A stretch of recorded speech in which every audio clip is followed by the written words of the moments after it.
আসসালামু আলাইকুম ওয়া রাহমাতুল্লাহি ওয়া বারাকাতুহু। বন্ধুগণ, আজকে আপনাদের সামনে অত্যন্ত গুরুত্বপূর্ণ একটি হাদিস পেশ করব ইনশাআল্লাহ।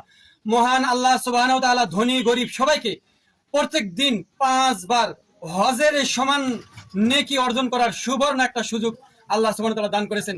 আবু দাউদ শরীফের 558 নম্বর হাদিস, ক্বালা নবী সাল্লাল্লাহু আলাইহি ওয়াসাল্লাম, মান খরাজা মিন বাইতিহি মুতাতাহহিরা, যে ব্যক্তি তার বাড়ি থেকে পবিত্র অবস্থায় অর্থাৎ ওযু অবস্থায় বের হয়, ইলা সলাতিম মাকতুবা, ফরজ সলাতের উদ্দেশ্যে, ফাজরুহু কাআজরিল হাজ্জিল মুহরিম, তার প্রতিদান হচ্ছে একজন ইহরাম পরিধানকারী হজ পালনকারীর সমান। আল্লাহু আকবার। এত বড় একটা সুযোগ আল্লাহ আমাদেরকে দিয়েছেন, আমরা কেন সেটাকে হাত ছাড়া করব?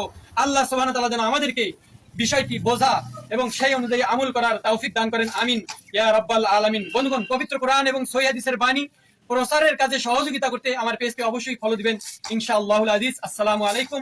সালাফি.9 রাসূলের কথা বলে।